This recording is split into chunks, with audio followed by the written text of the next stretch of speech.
like to commend Mark Appel for establishing the bridge. There is no greater service to diverse communities than bringing us together. This is the sole mission of the bridge.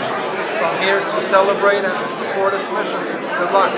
Bridging long distances is a great accomplishment. This is the beginning. We're going to look back just a few short years from now and wonder why there weren't more efforts like this.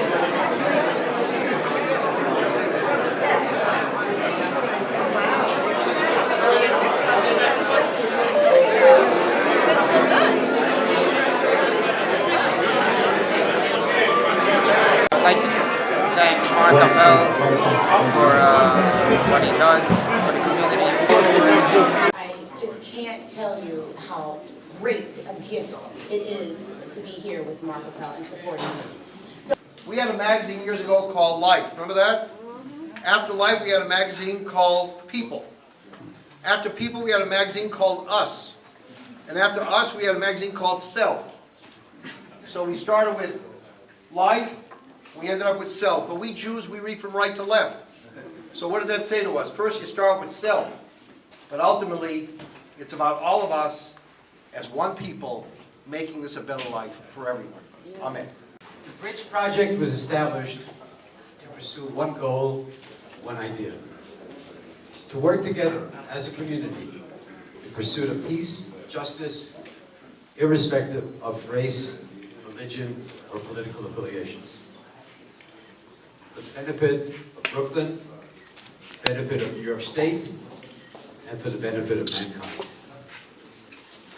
The teachings of this great project and the ideas behind this great project come from the work and the inspirations by Dr. Martin Luther King, Elie Wiesel, and President John F. Kennedy, who all spoke so eloquently, so many times, about the landscape of our nation and the future of our nation, and how we must come together as a people if we want to succeed as a great community. We have to work together on our dreams. There are so many important issues that we will be focusing on. Healthcare, education, safety, poverty, and policy. But we can't do it alone. We have to do it together. Stop and frisk. You're reading about it in the newspaper. It's not an Afro-American problem. It's not a Jewish problem. It's our problem. Education, fairness in education for our young kids. Is not a problem of the Jewish community. It's the problem of the whole community. When it comes to public policies of guns on campuses, it's not any particular denomination or problem. It's all our problem. So we will look for ways to improve by working together with local community organizations and our wonderful colleges and our wonderful facilities in our community. We will hold town hall meetings. We're going to have a radio station, television station, I'm sorry, right here, coming January. We're going to have a library, a computer lab,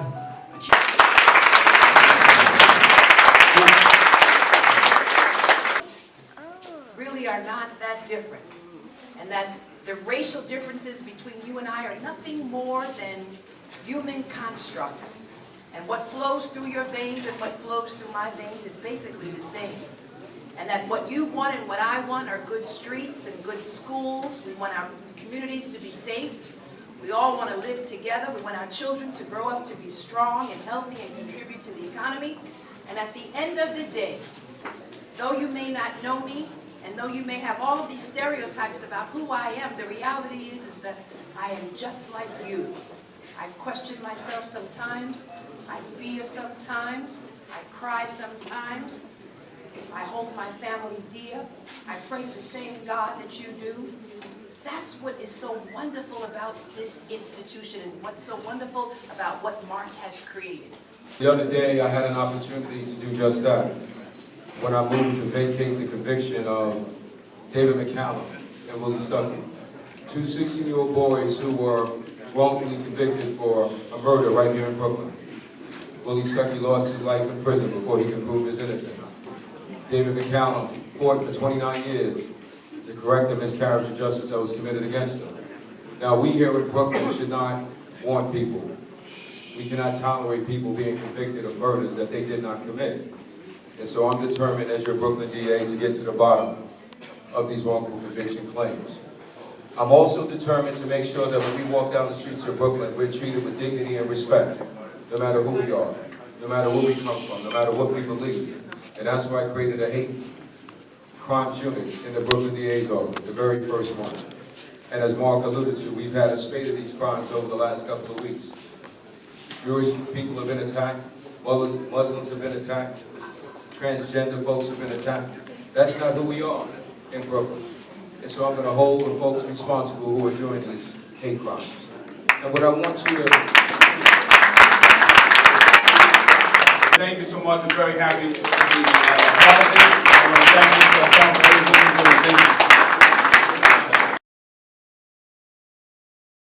He said, who is the man, right, next to Ezra Freelander? I'm so proud. I know Ezra for over, oh, I can't say how old. But I'm so proud of you, you know, coming from a Hasidic family and still part of the culture. And Why didn't I tell my wife to come? oh, don't worry. We're recording it and we'll send the video. Clap your hands! Hava, Nagila, Nagila, Hava, Nagila, Hava.